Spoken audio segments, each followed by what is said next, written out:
Hello दोस्तों, कैसे हो आप सब। तो इस वीडियो में हम रिएक्ट नेविगेशन की स्टार्टिंग करेंगे। ठीक है, रिएक्ट नेटिव को सीखने के लिए हमारा सबसे पहला स्टेप मैं लेने जा रहा हूँ, वो है हमारा रिएक्ट नेविगेशन को। ठीक है, क्योंकि रिएक्ट नेविगेशन मोबाइल डेवलपमेंट में नेविगेशन सबसे इम्पोर्टेंट पार्ट होता है और सबको ये आना चाहिए और अच्छे से आना चाहिए। क्योंकि अगर हम नेटिव डेवलपमेंट को छोड़ के अगर हम जीएस मतलब रिएक्ट नेविगेशन के साथ अपने मोबाइल डेवलपमेंट करना चाहते हैं तो नेविगेशन सीखना सबसे पहला स्टेप होना चाहिए आपके लिए। ठीक है, बट उससे पहले आपको रिएक्ट की नॉलेज होनी चाहिए, वो मैं ज़रूर मानता हूँ। ठीक है, वो प्री रिक्वेस्ट है, रिएक्ट के बारे में आपके नॉलेज होनी चाहिए, रिएक्ट और उसमें हुक्स या फिर स्टेट कैसे मैनेज करते हैं। ठीक है, तो वो थोड़ी बेसिक नॉलेज होनी चाहिए। आई होप वो आपको हो गई। अगर नहीं है तो उसके लिए भी मैं रिएक्ट के लिए एक अलग प्लेलिस्ट शुरू करने वाला हूँ। ठीक है, जल्दी ही शुरू करेंगे उसको भी, तो आप उसको फॉलो अप कर सकते हो या अभी के लिए आप रिएक्ट के डॉक्स देख सकते हो। ठीक है, तो रिएक्ट नेविगेशन को पहले समझते हैं। What is navigation. नेविगेशन का मतलब है कि अब जैसे हम यहाँ पे इस स्क्रीन पर हैं, ठीक है, अब मेरे को ब्लॉग सेक्शन में जाना है तो मैंने ब्लॉग पे क्लिक करा तो मैंने एक लिंक से नेविगेट करा दूसरे पेज पे। तो एक पेज से दूसरे पेज पर जाना नेविगेशन होता है। ठीक है, अब नेविगेशन हम डिफरेंट तरीक़ों से कर सकते हैं। ठीक है, एक तो है कि हम इसी के ऊपर अपना नया नेविगेशन लगा दें, मतलब पेज नेविगेशन हो गया, स्टैक नेविगेशन बेसिकली कहते हैं कि एक स्क्रीन हटी उसके ऊपर दूसरी आ गई। ठीक है, दूसरी होगी है इस टाइप की ड्रॉअर नेविगेशन, जैसा यहाँ ड्रॉअर बना हुआ है। ठीक है, हम चाहें तो डायरेक्टली हेलो नेविगेशन पे आ सकते हैं, बट ये ड्रॉअर नेविगेशन वैसे का वैसा रहेगा, उसमें हमें पता चल जाएगा कौन सा सिलेक्टेड है। ठीक है, ऐसे ही एक तीसरे होती है टैब नेविगेशन। टैब नेविगेशन आपने देखे होंगे कि जैसे यहाँ पर ये टैब्स मान लीजिए आप, तो ये टैब्स हमारे बॉटम में हो सकते हैं, ऊपर हो सकते हैं, तो वो बेसिकली टैब नेविगेशन का पार्ट होता है। ठीक है, तो चलिए इसी को देखना शुरू करते हैं, वीडियो को कैसे इंस्टॉल करें, कैसे स्टार्ट। तो मैंने अभी एक बेसिक रिएक्ट नेटिव एक अपना प्रोजेक्ट बना रखा है। ठीक है, एक्सपो से मैंने बनाया है, तो एक्सपो स्टार्ट कर दिया था यहाँ पे, तो ये एक्सपो सर्वर चल रहा है मेरा। ठीक है, इतना ही काम किया। अब मैं इसमें बताऊँगा कि आप रिएक्ट नेविगेशन को कैसे इंस्टॉल कर सकते हैं, क्या क्या डिपेंडेंसीज और आपको इंस्टॉल करने की ज़रूरत होगी इसके साथ साथ। ठीक है, कि iOS के लिए क्या डिपेंडेंसीज हमें डालनी है और एंड्रॉयड के लिए हमें क्या डिपेंडेंसीज डालनी है, तो इसको देखते हैं। चलिए, तो मैं रिएक्ट नेविगेशन के मेन जो ओरिजिनल डॉक्स हैं उस पर आ गया हूँ।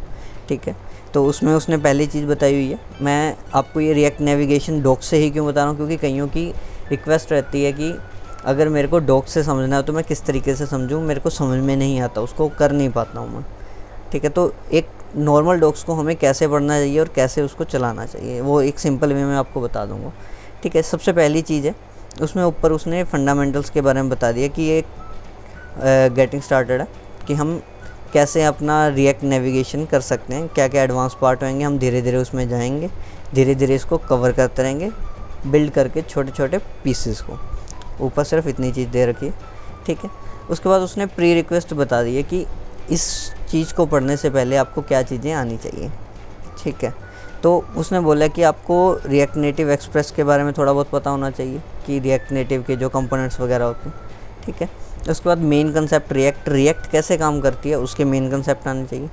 उसके बाद हुक्स और कॉन्टेक्स्ट, ये दो अलग अलग चीज़ें। ठीक है, तो इनके बारे में आपको थोड़ी बहुत नॉलेज होनी चाहिए अगर आपने ये स्टार्ट करना है। अगर नहीं भी है तो भी कोई दिक्कत नहीं है, मैं आपको सिखाता रहूँगा, साथ साथ बताता रहूँगा हर एक चीज़ के बारे में। ठीक है, तो इंस्टॉल करना है सबसे पहले रिएक्ट नेविगेशन का पैकेज, तो उसके लिए हमने ये कॉपी कर लेनी है। अगर आप यॉन का इस्तेमाल कर रहे हैं तो यॉन की कमांड कॉपी कर लो, अगर npm तो npm की। तो मैं npm यूज़ कर रहा हूँ, तो मैं npm की कमांड को कॉपी करके अपने यहाँ टर्मिनल मैंने खोल रखा है। अगर टर्मिनल आपको नहीं पता कैसे खुलता है तो यहाँ से ऐसे स्क्रॉल अप करोगे, टर्मिनल खुल जाएगा। ठीक है, ये स्प्लिट करने के लिए टर्मिनल को। ठीक है, अब यहाँ मैंने स्प्लिट कर दिया और यहाँ पर मैं वो कमांड को पेस्ट कर देता हूँ। Okay, and click enter. अब ये टाइम लेगा थोड़ा सा हमारा प्रोसेस होने में, कि इंस्टॉल करने में ये टाइम लेगा। अभी यहाँ पे टाइम नहीं लेगा क्योंकि हम गलत जगह वैसे इंस्टॉल कर रहे हैं, मेरे को उस पैकेज के अंदर करना चाहिए, तो मैं इसको बंद कर देता हूँ। ठीक है, तो मेरी जो डायरेक्टरी है मैं उसमें जाके इंस्टॉल करूँगा। तो ये चीज़ भी आपने ध्यान रखनी है कि आपकी डायरेक्टरी कौन सी है। तो अभी जैसे मेरी डायरेक्टरी है रिएक्ट नेविगेशन ट्यूटोरियल ट्यूट, ठीक है, तो मैं इसमें जाता हूँ। अब मैं वही कमांड रिपीट कर देता हूँ। ठीक है, तो इसमें थोड़ा वक्त लगता है, टाइम लगता है, तो चलिए इसको स्किप कर देते हैं। हाँ, तो हमारी अब रिएक्ट नेविगेशन हमने इंस्टॉल कर ली है। ठीक है, तो रिएक्ट नेविगेशन इंस्टॉल करने के बाद हमें पैकेज.json के अंदर भी डिपेंडेंसीज में दिख जाएगी वो चीज़, और हमारे यहाँ पर जब हम इंस्टॉल कर लेंगे तब प्लस साइन आ जाएगा। ठीक है, इसके बाद देखते हैं आगे क्या करना है। तो रिएक्ट नेविगेशन इंस्टॉल करने के बाद हमें उसकी कुछ लाइब्रेरीज़ और होती हैं जो हमें इंस्टॉल करनी होती हैं। ठीक है, तो वो इंस्टॉल हम कैसे कर सकते हैं, इसके दो मेथड हैं। एक तो अगर आप एक्सपो का यूज़ कर रहे हो तो एक्सपो का डायरेक्टली आप यूज़ करके इंस्टॉल कर सकते हो। दूसरी क्या चीज़ है, अगर आप बेयर रिएक्ट नेटिव प्रोजेक्ट बना रखा है आपने, ठीक है, एक्सपो का यूज़ नहीं किया, तब आप ये वाली कमांड का यूज़ कर सकते हो। ठीक है, तो एक्सपो से करने का क्या फ़ायदा होएगा कि ये ऑटोमेटिक कंपैटिबल लाइब्रेरीज़ को लिंक कर देगी। ठीक है, इंस्टॉल और लिंक दोनों कर देगी।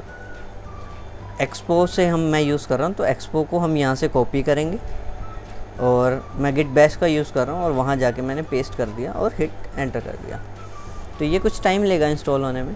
ठीक है, और इंस्टॉल होने के बाद हमें पता चल जाएगा, एक मैसेज आ जाएगा कि कितने हमने पैकेजेस इंस्टॉल कर लिए हैं। ठीक है, उसके आगे की बात बताता हूँ, ये इंस्टॉल होते हैं तब तक। तो अगर आप बेयर रिएक्ट नेटिव का यूज़ कर रहे हो तो आपको क्या करना होगा, आपको ये npm इंस्टॉल वाली कमांड चलानी पड़ेगी, या फिर yarn से आप इंस्टॉल कर सकते हो। ठीक है, उसके बाद क्या होएगा कि आपको रिएक्ट नेटिव लिंक करना पड़ेगा। अगर आप रिएक्ट नेटिव का वर्जन 60 से कम है, मतलब 0.6 से अगर कम में है रिएक्ट नेटिव का वर्जन आपका, तब आपको ऑटोमेटिक लिंकिंग नहीं होएगी, तब आपको ये कमांड भी इसके बाद चलानी पड़ेगी, जिससे ये लाइब्रेरीज़ लिंक हो पाएंगी। ठीक है, तीसरी चीज़ इसमें इसके बाद क्या होती है, अगर आप विंडोज़ पे काम नहीं कर रहे हो या उबंटू पे काम ना करके आप मैक ओएस पे काम कर रहे हो और एक iOS डेवलप कर रहे हो, तब आपको क्या करना होगा, तब आपको ये कमांड भी चलानी पड़ेगी, npx pod install iOS।